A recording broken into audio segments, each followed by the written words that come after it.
Itu semua dapat mengekalkan kebahagiaan, dapat menunjang kehidupan yang langgeng. Ada yang berlomba-lomba mengejar-ngejar harta. Seluruh waktu dalam hidupnya habis untuk mengejar harta. Tidak peduli siang atau malam, sore atau pagi. Sujud tidak lagi sempat, Allah dilupakan dengan agama jauh.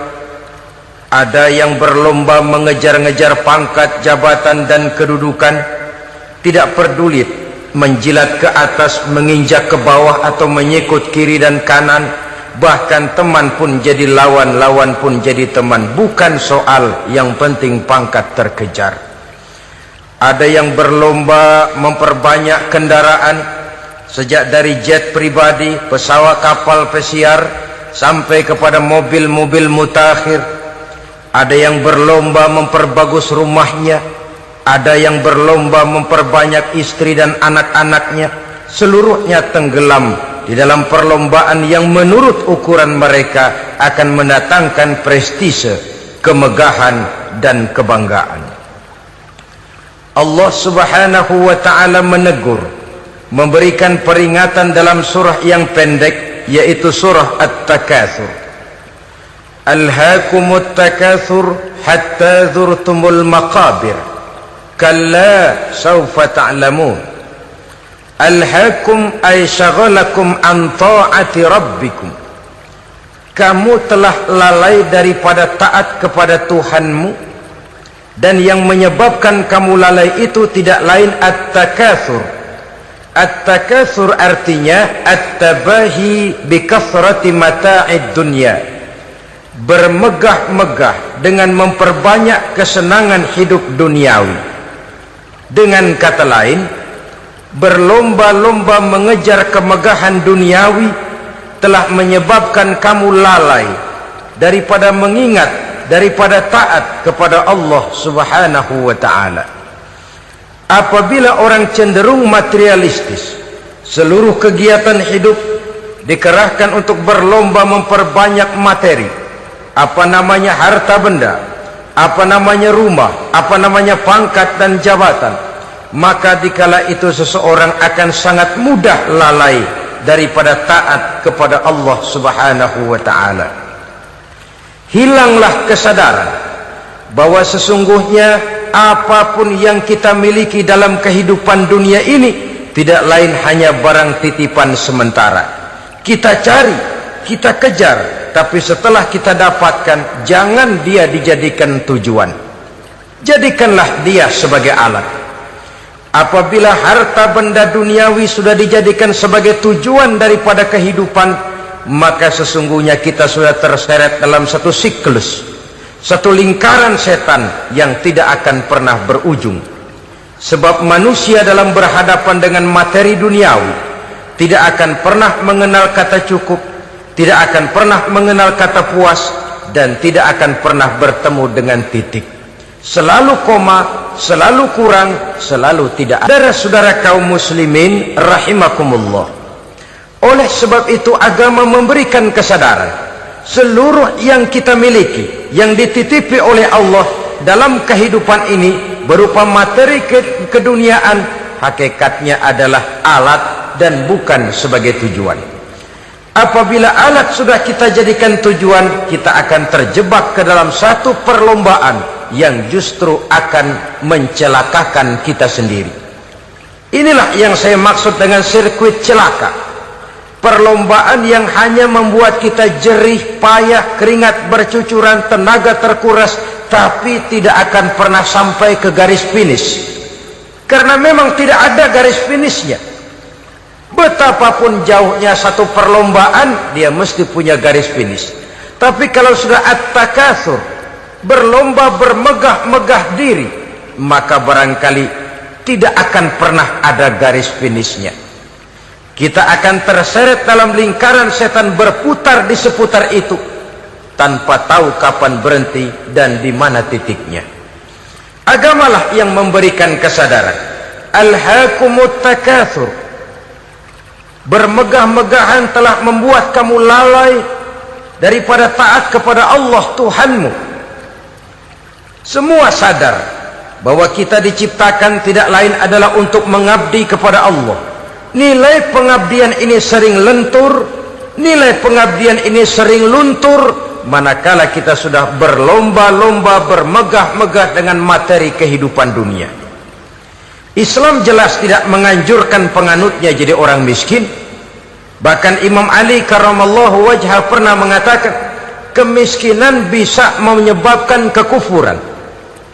Ayat yang pertama turun juga kita tahu, Iqra, baca olehmu. Kan seolah-olah Quran cuma tidak langsung saja bilang, hai orang Islam, kamu jangan jadi bodoh. Kebodohan menimbulkan kemiskinan, kemiskinan mendekatkan kita kepada kekufuran. Jadi miskin sama kufur tetangga.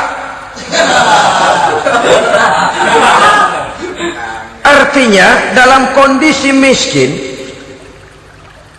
kemudi hati itu mudah terombang-ambing.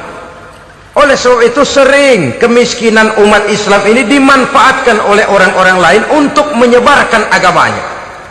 Padahal agama adalah soal keyakinan yang tidak mungkin ditunjang dengan supermi, ditunjang dengan beras, pakaian, obat-obatan, beasiswa. Agama adalah soal keyakinan. Keyakinan adalah soal kebenaran, dan kebenaran itu adalah milik bersama. Tujuan diciptakannya manusia tidak lain adalah untuk melaksanakan ibadah. Kalau orang tenggelam dalam perlombaan memperbanyak harta, mempertinggi kedudukan, memperindah segala macam yang sifatnya duniawi, biasanya itu akan membuat dia lalai dari taatnya kepada Allah Azza wa Jalla. Kadang bukan hanya lalai daripada taat, juga sering terjebak kepada maksiat. Karena kalau pola pandang dan tolok ukur sudah benda duniawi semata-mata, sangat tidak mustahil orang lalu terjebak ke dalam prinsip menghalalkan segala cara. Asal sudah tujuan tercapai, cara apapun halal. Akhirat nomor 18. Nah, bukankah memang barangkali kita sejak kecil sudah dilatih untuk materialistis? Umpamanya kita hanya sering dilatih untuk takut kepada yang konkret-konkret saja, takut kepada yang nyata-nyata saja. Seorang ibu kalau menakuti anaknya, aduh nak, kenapa ini kau kerjakan? Kalau bapakmu tahu, waduh, habis kamu. Ya. Kita lihat, kalau bapakmu tahu, kalau polisi tahu, kalau hansip tahu, kalau satpam tahu. Tapi jarang seorang ibu menanamkan kepada anak, nak, kenapa ini yang kau lakukan, nak? Bukankah kau tahu Allah lihat, Allah tahu, Allah dengar, Allah, nak? Diajarkan takut kepada yang gaib. Karena kalau takut dia kepada polisi, dia pasti bisa cari tempat lain dong yang polisi kagak lihat. Kalau takut dia kepada satpam, minggir dong ke tempat yang kira-kira satpam nggak lihat. Tapi kalau sudah takut itu terpulang kepada Allah, kepada yang gaib, tidak sejengkal tanah pun yang terhalang dari pengetahuan Allah. Tapi itulah salahnya kita. Sejak kecil anak-anak sudah kita latih untuk takut hanya kepada yang konkret-konkret saja. Akibatnya sampai dia besar melembaga dalam kehidupannya. Dia nyolong, kata temannya, kamu nyolong ya? Iya. Kok nyolong sih? Emang? Kenapa nyolong? Biarin.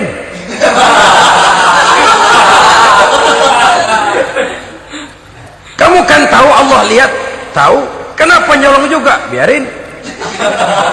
Asal orang jangan lihat. Kalau Allah mah lihat, dia kagak ribut.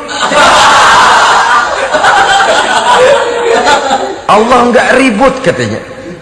Nah, ini kan satu refleksi yang timbul daripada kenyataan. Jikalau orang hanya dijejali rasa takut kepada yang konkret-konkret saja, kepada yang zahir-zahir saja, yang akan tumbuh lalu mental kucing. Sopan, tenang, kalem, ayem, nggelenggem. Kalau ada orang, sedikit orang meleng, kucing kelihatan watak aslinya. Saudara-saudara kaum muslimin rahimakumullah.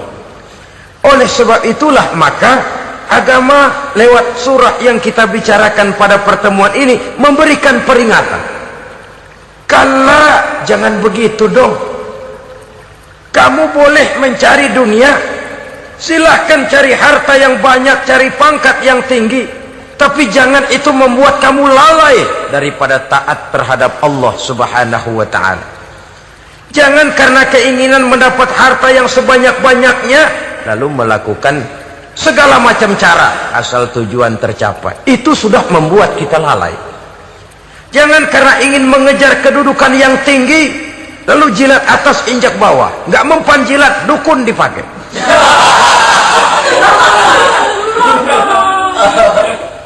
Itu kan sudah membuat kita lalai. Nanti kalau berhasil, wah dukun kita paten. Tapi kalau gagal, dukun sialan kagak mampu. Hilanglah Allah dalam kehidupan kita. Makin materialis, dan perlombaan ini membawa kita kepada kecelakaan. Kala, sekali-kali jangan begitu. Nyatanya kan ada orang nyari duit, setelah duitnya banyak dibudakin oleh duit. Dia sendiri tidak bisa merasakan kesenangan daripada duitnya, konon lagi orang lain. Mau ke pasar ngitung 16 kali. Naik bajai 1000.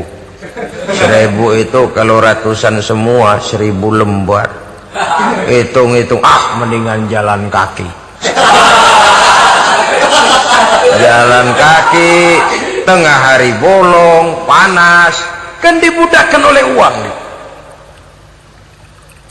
Cari karier, kejar pangkat, kejar kedudukan. Setelah ditemukan itu, jadikan dia sebagai alat, jangan dijadikan tujuan. Pangkat kau milikku, karena kau milikku kau harus jadi budakku, jangan aku yang jadi budak kau pangkat. Suatu saat dia harus lepas dari kita, jiwa ini lapang. Kenapa? Dahulu pun ketika lahir ke dunia tidak ada pangkat yang kita sandang. Dahulu pun ketika lahir ke dunia tidak ada harta yang kita bawa.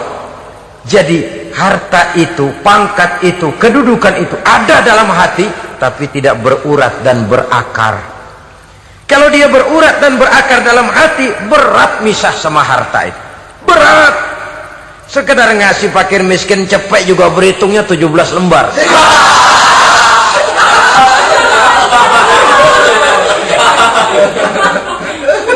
Dengar di kantornya mau ada mutasi, pindah dia dari tempat basah ke tempat kering, baru berita burung udah meriang duluan.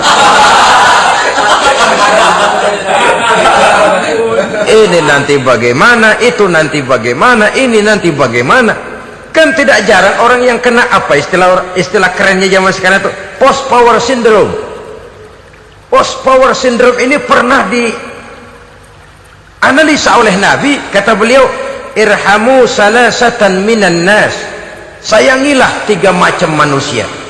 Siapa mereka? Pertama, azizan zalla, orang terhormat yang jatuh hina. Ini yang sering terkena post power syndrome.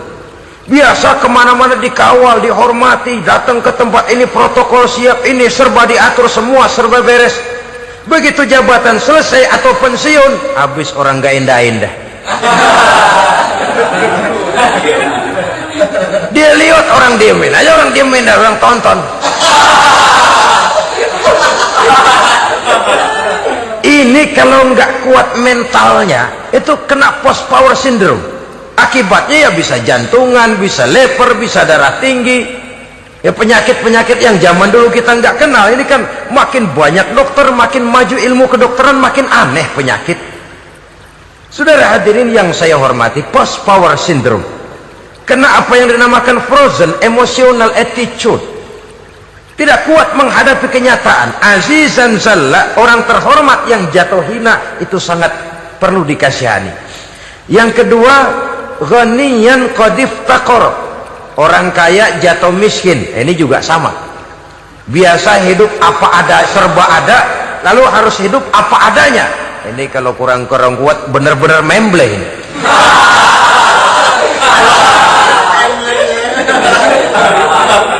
Kalau tidak kuat mentalnya, biasa hidup serba enak, serba nikmat, cuma kerjanya neken cek, main apa itu kredit card, macam-macam fasilitas dipunyai, tahu-tahu jatuh bangkrut, jatuh miskin.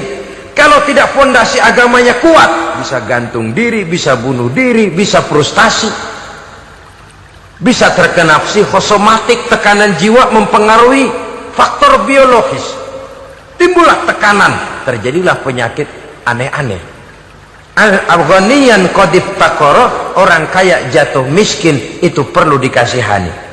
Yang ketiga, wa faqihan yal'abu bihil juhal, ahli fikih tapi dipermainkan oleh orang-orang bodoh.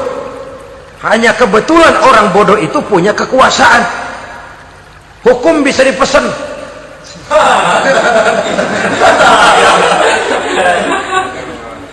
Aturannya haram, Ustaz, ada haram dikit aja dah.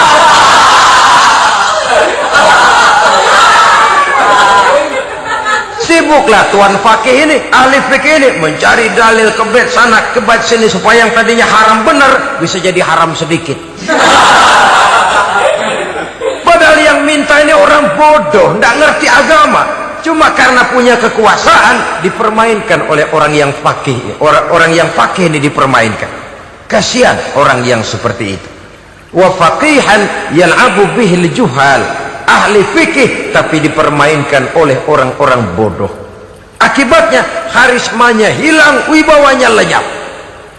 Dia menyangka bahwa dengan mengharam-haram sedikit-sedikit itu dia bisa mendapat keuntungan yang berganda-ganda, padahal akibatnya itu hanya akan membawa kecelakaan saja.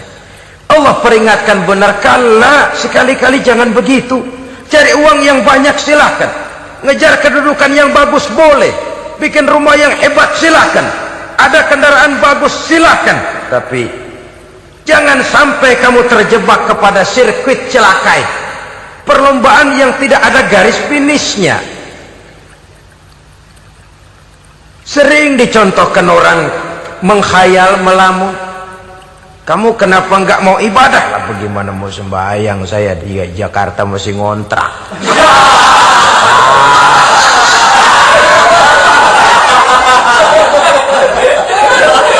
Bingung, tiap akhir tahun kontrakan habis. Kalau punya rumah sendiri walaupun kecil-kecilan, tenanglah saya ibadah. Baiklah, oleh Allah diberikan rezeki, bisa bikin rumah walaupun kecil-kecilan. Sudah punya rumah sendiri, belum juga ibadah, apalagi mulur lagi. Habis bagaimana mau sembahyang, rumah kecil banget, pinggir kali, asal hujan bocor ya.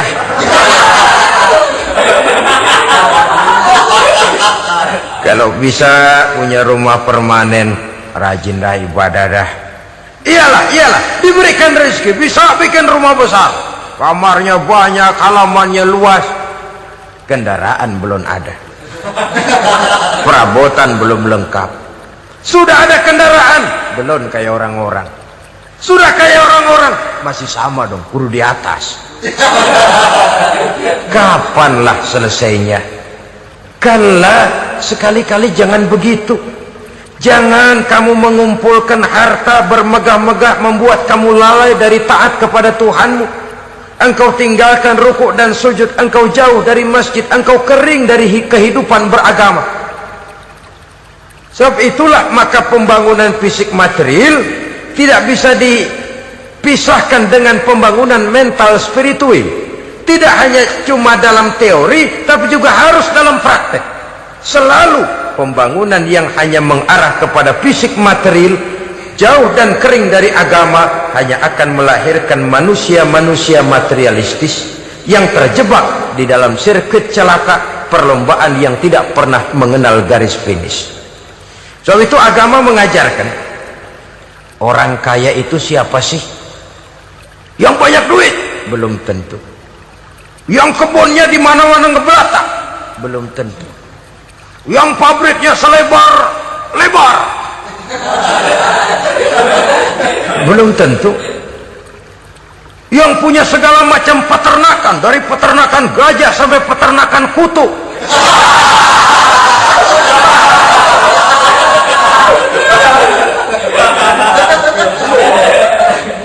belum tentu. Agama memberikan tuntunan yang sangat luhur, orang kaya itu adalah orang yang hidupnya cukup. Orang miskin itu orang yang selalu merasa kurang. Bagaimanapun banyak duit saudara miliki, kalau masih merasa kurang, masih miskin saudara. Saya punya uang 1.000 rupiah, Anda punya uang 1 juta rupiah. Mungkin saya lebih kaya dengan uang yang 1.000 ketimbang Anda 1 juta. Kenapa? Dalam tangan saya uang 1.000 besar, artinya sesuai dengan kebutuhan saya. Tapi di tangan Anda uang 1 juta, kebutuhan Anda lebih besar daripada itu lagi. Maka agama mengajarkan sifat qanaah, merasa cukup, dan itulah sumber kekayaan yang hakiki. Orang kaya adalah orang yang hidupnya cukup. Kalla saufa ta'lamun, jangan begitu, nanti kamu akan tahu. Summa kalla saufa ta'lamun, jangan sekali-kali begitu, suatu saat kamu pasti akan tahu. Kalla law ta'lamuna ilmal yaqin thumma latarawunnaha 'ainal yaqin thumma latus'alunna yawma idzin 'anil na'im. Nah, kapan perlombaan ini akan menyadarkan orang? Biasanya hatta zurtumul maqabir, sampai kamu dekat ke liang kubur. Itu biasanya kalau istilah orang sekarang baru ngeh. Asal sudah napas sampai tenggorokan disambung dengan selang, sudah Senin Kemis dibantu dengan alat picu jantung, gerak gerak gerak gerak, sudah kayak orang mau gergaji kayu. Dikala itu barulah sadar orang biasanya. Dan kesadaran semacam itu kesadaran yang terlambat, kesadaran ala Fir'aun. Fir'aun selagi hidup diajak beriman dan nehi aja.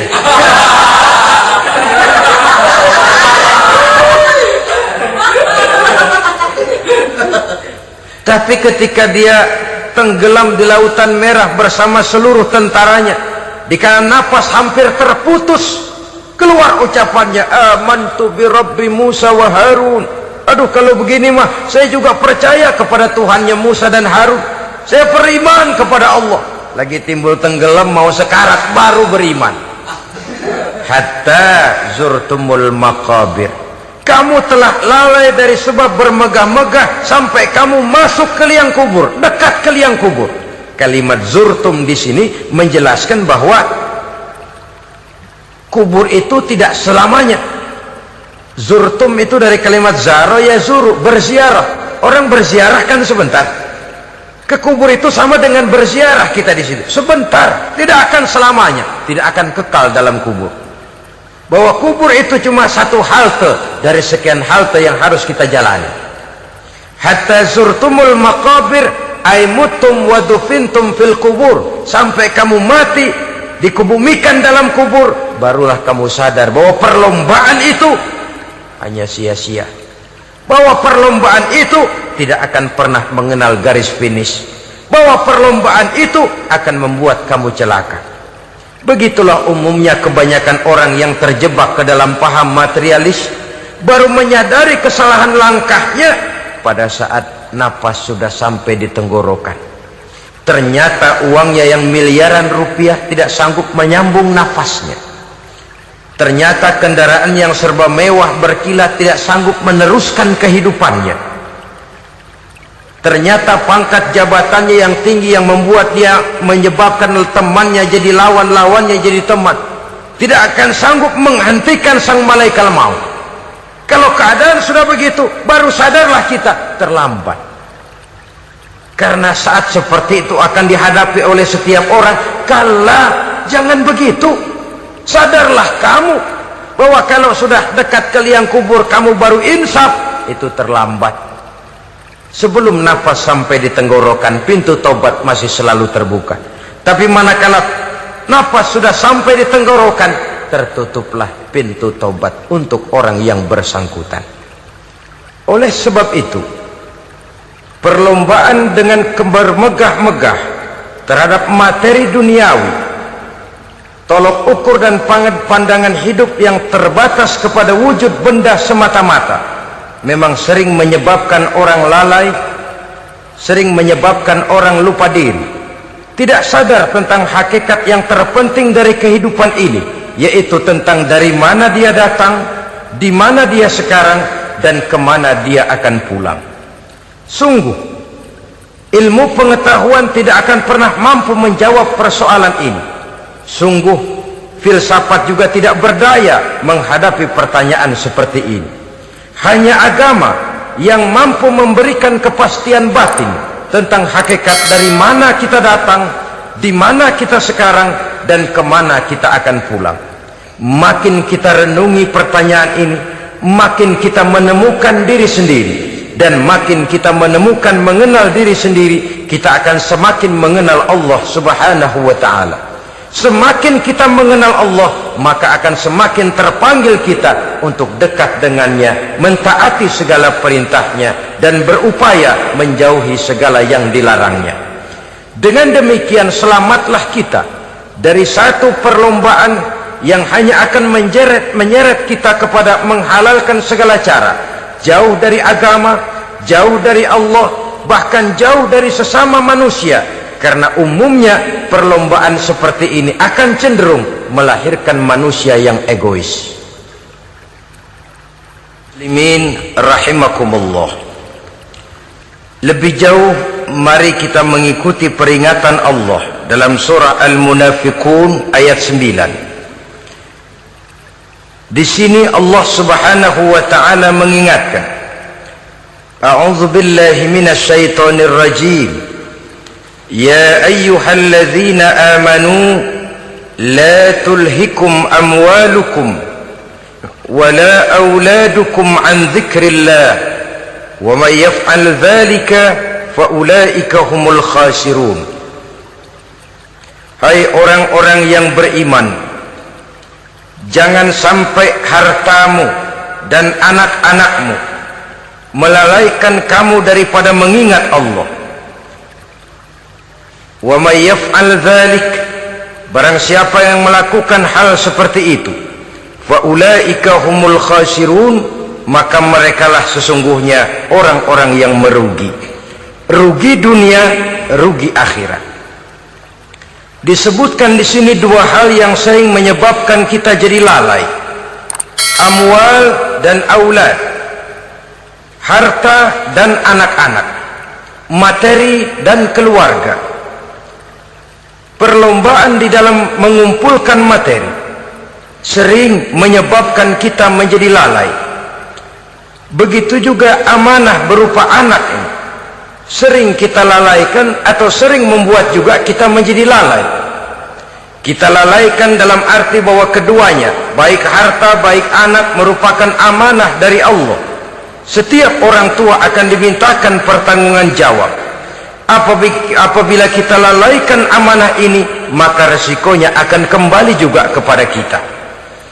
Tapi satu hal yang jelas dalam ayat 9 surah Al-Munafiqun ini, bahwa perlombaan memperbanyak harta dan anak-anak yang masuk dalam kelompok at-takatsur itu tadi akan menyebabkan orang khasiru, termasuk ke dalam kelompok orang-orang yang rugi.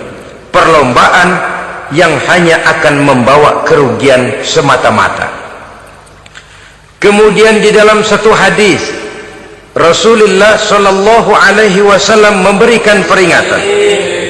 Beliau bersabda, "Iza azzamat ummati dinaran wa dirhaman, nuzi'at minha haibatul Islam, wa iza tasabat ummati saqatat min ainillah."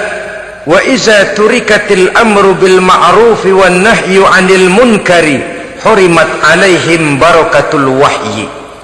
Ada tiga hal yang kalau kita kerjakan akan menimbulkan tiga macam akibat di dalam hadis ini. Pertama, iza azzamat ummati dinaran wa dirhaman.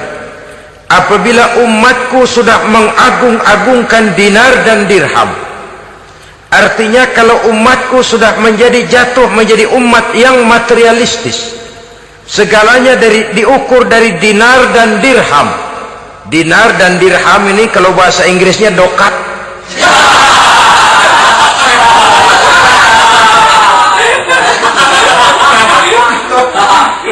Segalanya diukur dari segi dinar dan dirham saja. Nuzi'at minha haibatul Islam, akan dicabutlah kehebatan Islam dari mereka. Memang ada kalanya kita berkata bahwa tanpa uang kita tidak bisa berbuat apa-apa. Tapi kalau itu dijadikan landasan dari segala sesuatu, itu yang dijadikan ukuran, itu yang dijadikan tujuan, kita hakikatnya sudah gagal sebelum melangkah. Apapun saja profesi kita, apabila sudah menjadi pendewa dinar dan dirham, akan hilanglah kehebatan Islam, akan dicabut kehebatan Islam itu. Umat Islam bisa dibeli, ulama bisa dikontrak, kiai bisa dicarter. Saudara hadirin ma'asyiral muslimin rahimakumullah, apabila umatku sudah membesar-besarkan dinar dan dirham, bermegah-megah dengan itu, berlomba-lomba memperbanyak itu yang menjadi tujuan dan tolok ukur dari segala kegiatan, nuzi'at minha haibatul Islam, akan dicabutlah kehebatan Islam. Hilang itu wibawa. Walaupun dia bernama umat mayoritas dalam jumlah, tetapi dia minoritas dalam peranan. Mayoritas dalam bilangan, tapi minoritas dalam percaturan kegiatan hidup ini. Kita ingat di zaman pengembangan Islam di masa Rasulullah sallallahu alaihi wasallam, mereka berlomba-lomba mengorbankan dinar dan dirhamnya untuk kepentingan agama, bukan mengorbankan kepentingan agama untuk mencari dinar dan dirham. Kita di zaman sekarang sering terjadi penjungkiran nilai, terbalik yang kita amalkan. Nabi Ibrahim mengorbankan putranya Ismail untuk kepentingan agama. Kita sering sekarang ini mengorbankan kepentingan agama untuk anak-anak kita.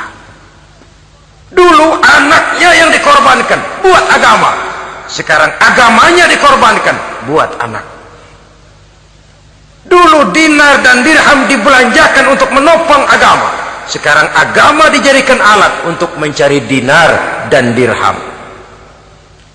Saudara-saudara kaum muslimin rahimakumullah, memang apabila dinar dan dirham digunakan untuk penyangga perjuangan, itulah idealnya. Saya katakan tadi, dinar, dirham, uang, dunia cuma sekedar alat, bukan sekedar tujuan. Kita memerlukan alat ini.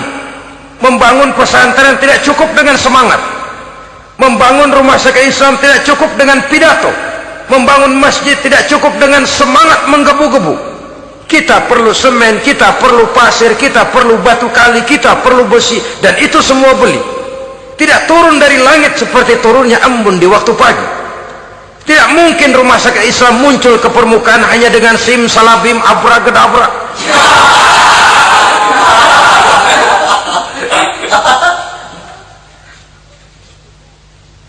Oleh sebab itu, saya bersyukur kecenderungan belakangan ini pengajian-pengajian akbar di berbagai tempat tidak hanya sebagai ajang untuk menanamkan akidah, membina ukhuwah, tapi juga menjadi sarana di mana kita mengumpulkan dana, menghimpun potensi umat, menginventarisir potensi untuk kepentingan pengembangan daripada agama. Meskipun ada satu dua orang yang salah paham tentang ini, sampai kemudian saya mendapat satu merek yang cukup tidak enak untuk didengar, mengkomersilkan pengajian katanya, karena memang ada pengajian yang menggunakan sistem karcis, sebenarnya juga tidak etis. Undangan berikut infak yang seluruh hasilnya digunakan buat kepentingan agama, apakah itu rumah sakit, apakah itu madrasah, apakah itu masjid, dan satu sen pun saya tidak menuntut bagian dari itu. Saya malah berprinsip, sepanjang saya masih laku untuk dijual dan itu memang buat kepentingan agama, persilahkan jual saja, asal buat masjid, pesantren, madrasah, rumah sakit Islam, kegiatan syiar dan dakwah, silakan. Tapi kalau sudah dijual buat kepentingan pribadi, memperkaya diri sendiri, tentunya dunia akhirat sulit untuk ridho kepada tingkah laku yang semacam itu. Kita memerlukan dana, umat di daerah membangun memerlukan dana, dan dana itu tidak hanya datang begitu saja. Kita bersyukur bahwa untuk menghadiri pengajian sekarang ini orang mau mengeluarkan uang, mau memberikan infak dengan ikhlas, tidak dengan keterpaksaan. Kenapa tidak?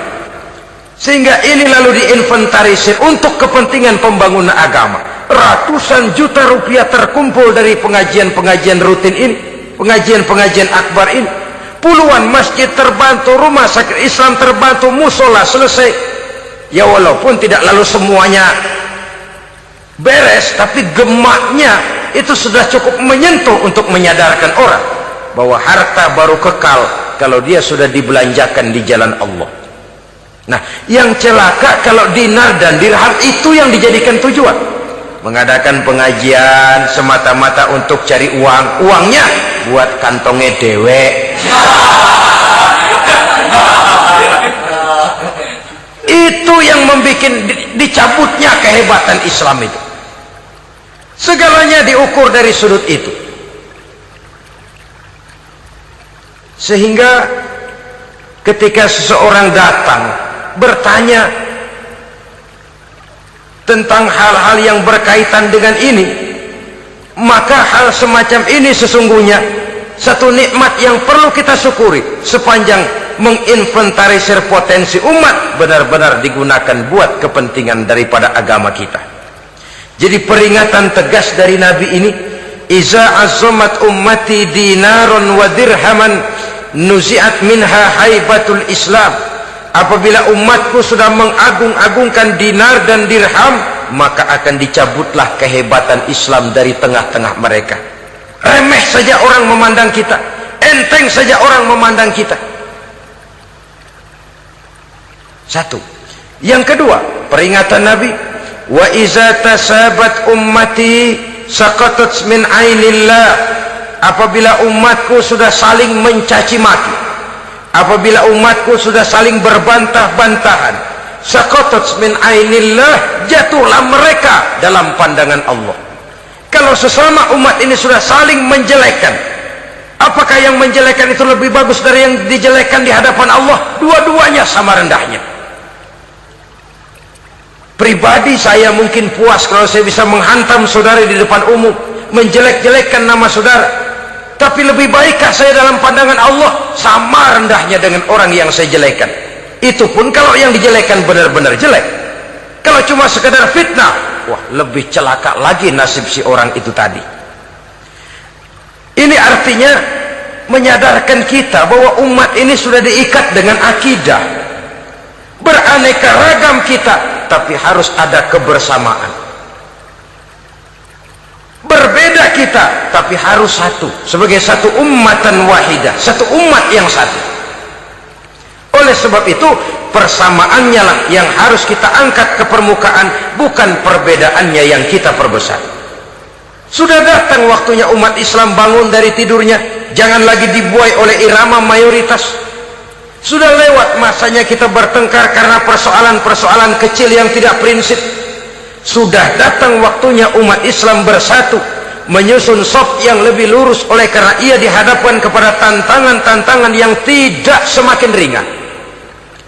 Kalau kita bertengkar dengan kita, kalau kita saling mencaci sesama kita, bukankah Yahudi tepuk tangan?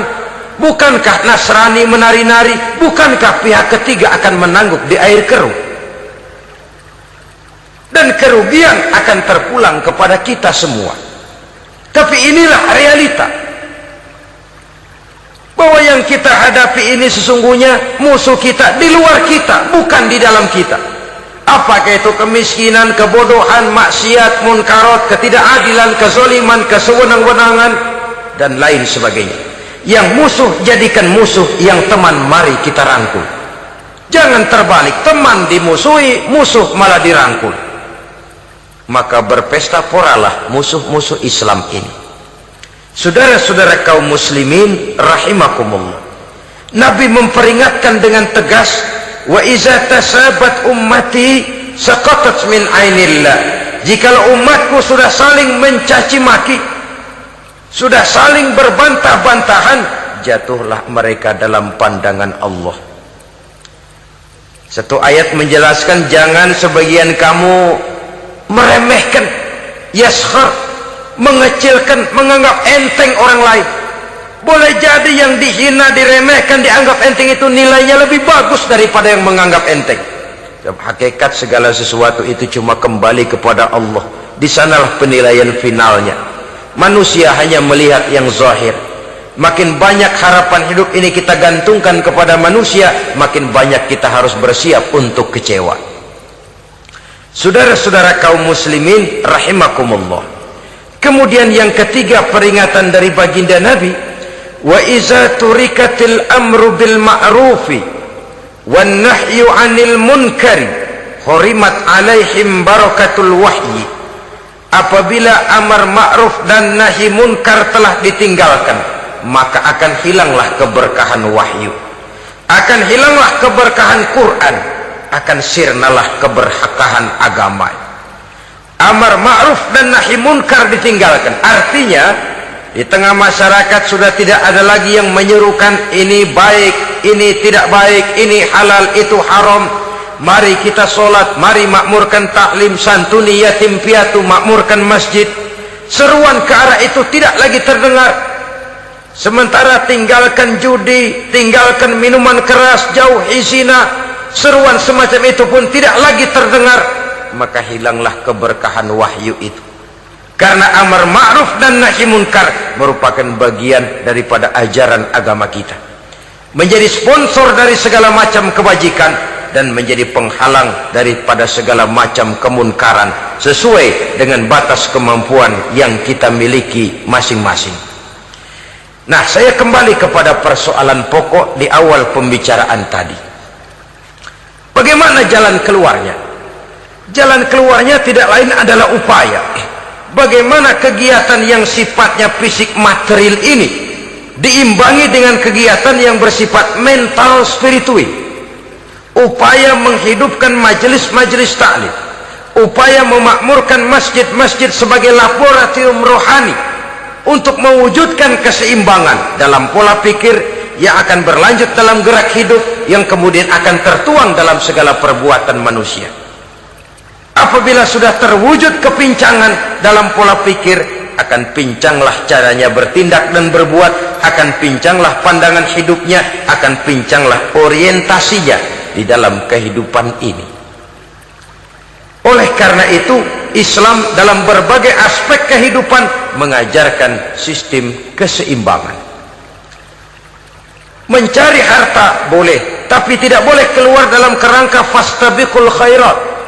Berlomba-lomba silahkan, tapi untuk kebaikan, bukan untuk bermegah-megah, bukan untuk menumbuhkan gengsi, bukan untuk meninggikan prestise dan harga diri, tapi fastabiqul khairat, berlomba-lomba di dalam mengejar kebajikan, di dalam menyebarkan kebaikan. Bukan sekedar berlomba-lomba, tapi tolong menolong, bantu membantu. Ta'awanu 'alal birri wat taqwa wala ta'awanu 'alal ismi wal udwan. Bertolong-tolonganlah kamu di dalam kebaikan dan takwa, jangan bertolong-tolongan di dalam perbuatan dosa dan permusuhan. Kerjasama di dalam kebaikan, kerjasama di dalam ketakwaan. Ada satu contoh yang menarik bahwa umat Islam di dalam ia menjalin kebersamaan itu harus seperti orang main sepak bola. Saudara lihat, orang main sepak bola, kalau pertandingan belum dimulai, silahkan kumpul di luar lapangan, atur strategi yang baik. Tapi kalau pertandingan sudah dimulai, turun ke lapangan hijau, jangan kumpul terus. Masa ada sepak bola gotong royong, groyok ke sana, groyok ke sini, ya kalah terus. Harus ada yang jadi penyerang tengah, kan begitu toh sepak bola. Harus ada yang jadi kiri luar, kanan dalam, striker, back, penjaga gawang. Yang penting kerjasama, teamwork, lalu mampu menciptakan operan-operan. Yang jadi back jangan ngiri sama yang jadi penyerang tengah. Jangan hasut, sebab bagaimanapun juga andai kata si penyerang tengah berhasil menjaringkan bola ke gawang lawan, kan kemenangan bukan kemenangan satu orang, kemenangan satu kesebelasan, kemenangan satu tim. Ini yang sering terjadi, back ngiri sama penjaga gawang, lalu penjaga gawang ngiri sama penyerang tengah ngiri sama kiri luar. Ya kapan mau menggolkan ke gawang lawan? Kita ini satu kesebelasan, posisi boleh berbeda. Umat Islam itu harus ada yang jadi camat, lurah, bupati, gubernur, menteri, jadi jenderal, jadi konglomerat, jadi pengusaha, jadi teknokrat. Yang penting kerjasama, teamwork, mampu menciptakan operan-operan yang akurat. Diego Armando Maradona, enggak pakai dia, enggak, itu katanya maha bintang, gagah, hebat, bintang lapangan hijau. Kapan Maradona hebat? Kalau ditunjang oleh 10 temannya yang lain, merupakan satu kesebelasan. Bagaimanapun hebatnya Diego Armando Maradona, kalau dia sendirian lawan satu kesebelasan, remek.